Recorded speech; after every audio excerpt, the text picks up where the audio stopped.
Welcome to the channel. I'm James Salvatore. Next to me is the 2022 Mercedes CLS 450 4Matic. And in today's video, I'm going to be sharing some of the features with you, and then I'm going to drive it and share my thoughts on it. But if you're new to the channel overall, typically I do new car reviews, new car comparisons, classic cars, exotic cars. So if that's your thing, be sure to hit that like button, subscribe, and turn on that bell notification so you don't miss out on next week's video. With that said, let's get into it.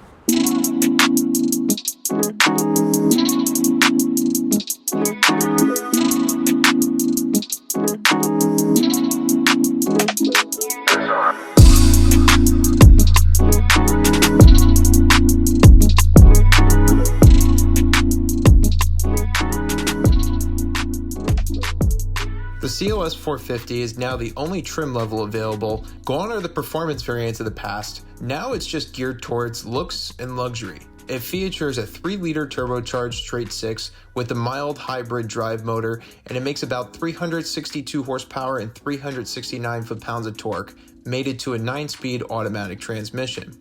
It'll do 0 to 60 in just 4.8 seconds and gets 22 miles per gallon in the city and 30 miles per gallon on the highway, with just under 12 cubic feet of cargo capacity available.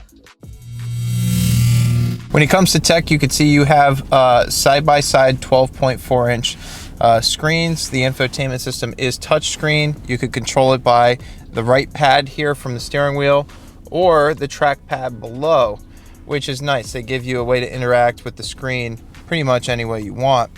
The driver's information center is controlled from the left pad. You could set your adaptive cruise control on the left here as well. And what's neat is you do get a few different designs. Everybody, for the most part, now has a digital driver's information center. However, not all brands allow you to actually, change the look. So I think that's nice that you get a few designs from Mercedes. They all are visually pleasing.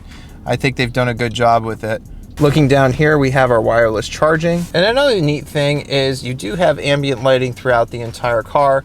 Fortunately, you can't see it during the daytime. However, you could choose to have the entire car one color or have multiple colors going throughout the car, which is really cool. I have to say the only downside to this car is definitely the rear seat. In the previous gen CLS, I think they changed to this body style in like 2020 or 2019. There was definitely a lot more room in the back. You could fit, full-size adults a lot easier. This, take a look here. I don't really have much knee room, and keep in mind this is set up, the way I had it while I was sitting up front. And when it comes to headroom, I'm 6'1", and I can't lean all the way back. If I try to make myself comfortable in the seat and lean back, my head is on the headliner. I have to almost like scooch forward and slide down in the seat to have a little bit of headroom. So definitely not a car I'd recommend unless you plan on carrying around kids. And on the road, the CLS certainly doesn't disappoint. I mean, the CLS has always been known to be a fun car.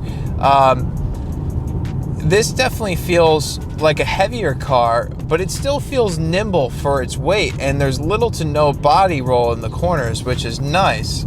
Around town, it's super smooth, and with the EQ boost on the V6, the start-stop is just seamless.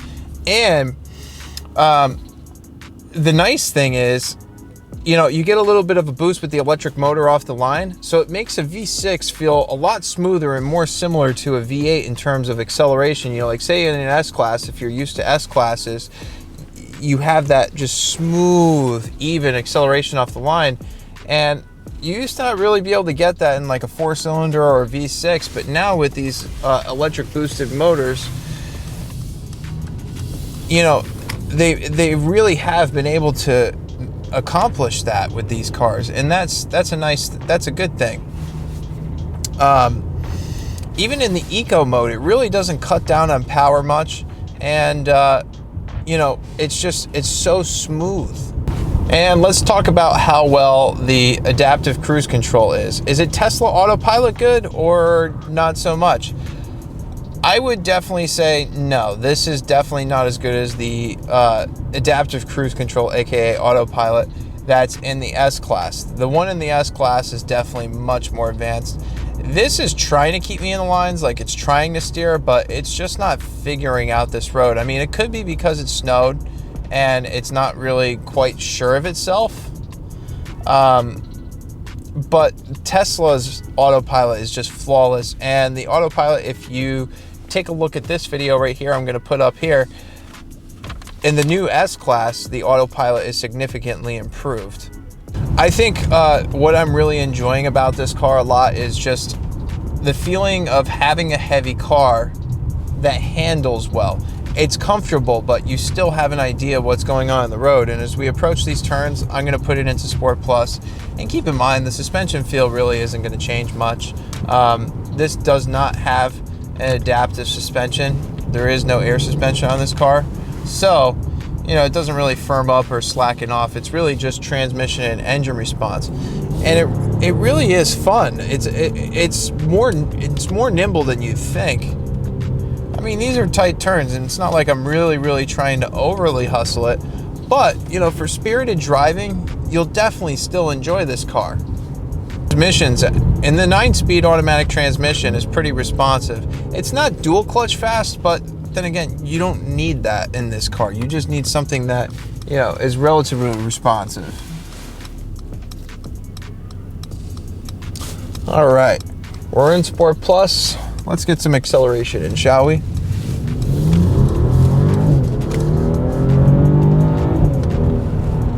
All right, yeah, I'd say it's pretty quick. I mean, you know, for being a big car, it definitely feels like it could get out of its own way. Now, I wouldn't put this as being as fast. Like if you're coming out of an older CLS, like a CLS 550, it's definitely not going to be as fast as that because you don't have as much power as you had in those cars. But it definitely doesn't feel like a slouch.